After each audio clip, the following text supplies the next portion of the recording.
Les services de gendarmerie étaient requis mercredi 24 avril 2019, peu avant 20 h, pour se rendre avenue Portera à Mirecourt sur appel d'une riveraine. Cette personne avait entendu des cris sur la voie publique et constaté que 2 femmes s'y empoignaient. Elle constatait ensuite que la plus âgée des 2 était au sol, inanimée. Une femme plus jeune se trouvait sur le trottoir, se présentant comme la fille de la victime et tenait des propos peu compréhensibles. Les militaires de la gendarmerie de Mirecourt se transportaient immédiatement sur les lieux, rejoints par les militaires de la brigade de recherche de la compagnie de Neufchâteau.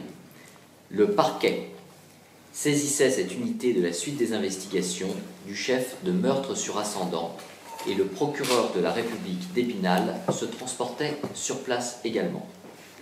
Des premières constatations réalisées par le technicien de la cellule d'investigation criminelle et avec l'appui de la section de recherche de Nancy, il résultait: la victime est une femme de 63 ans. Elle présente plusieurs plaies pouvant avoir été occasionnées par une arme blanche. Le déroulement du drame pourrait, j'insiste, pourrait s'établir de la façon suivante. La victime circulait à bord de son véhicule en direction du centre hospitalier psychiatrique de Ravenel à Mirecourt et sa fille l'accompagnait.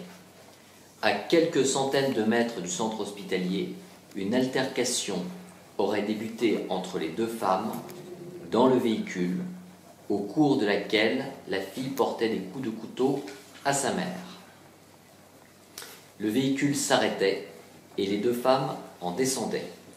L'altercation continuait sur la voie publique avant que la victime ne s'écroule sur la chaussée, décédée. La fille de la victime était immédiatement placée en garde à vue. Les constatations réalisées par le technicien en investigation criminelle permettaient la découverte d'un couteau avec une lame en céramique ensanglantée sur le sol côté passager du véhicule qui appartient à la victime.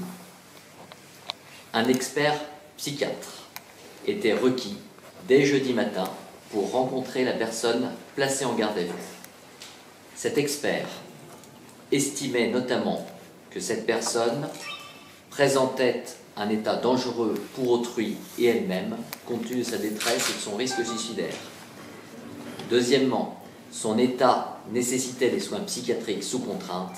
Et enfin, elle n'était pas compatible avec une mesure de garde à vue. Dès lors, le parquet levait cette mesure de garde à vue. Monsieur le préfet des Vosges prenait un arrêté d'admission en soins psychiatriques sans consentement de cette personne. Les investigations sont actuellement en cours pour mieux déterminer ce qui a pu conduire à ce drame, notamment par l'audition détaillée de l'entourage de la victime et de la personne suspectée et l'exploitation des données techniques. Je tiens à saluer à ce stade le travail d'ores et déjà réalisé et l'engagement de la brigade de recherche de Neufchâteau. À ce stade des investigations, il apparaît que la personne a été placée en garde à vue faisait l'objet d'un suivi au plan psychiatrique depuis plusieurs années.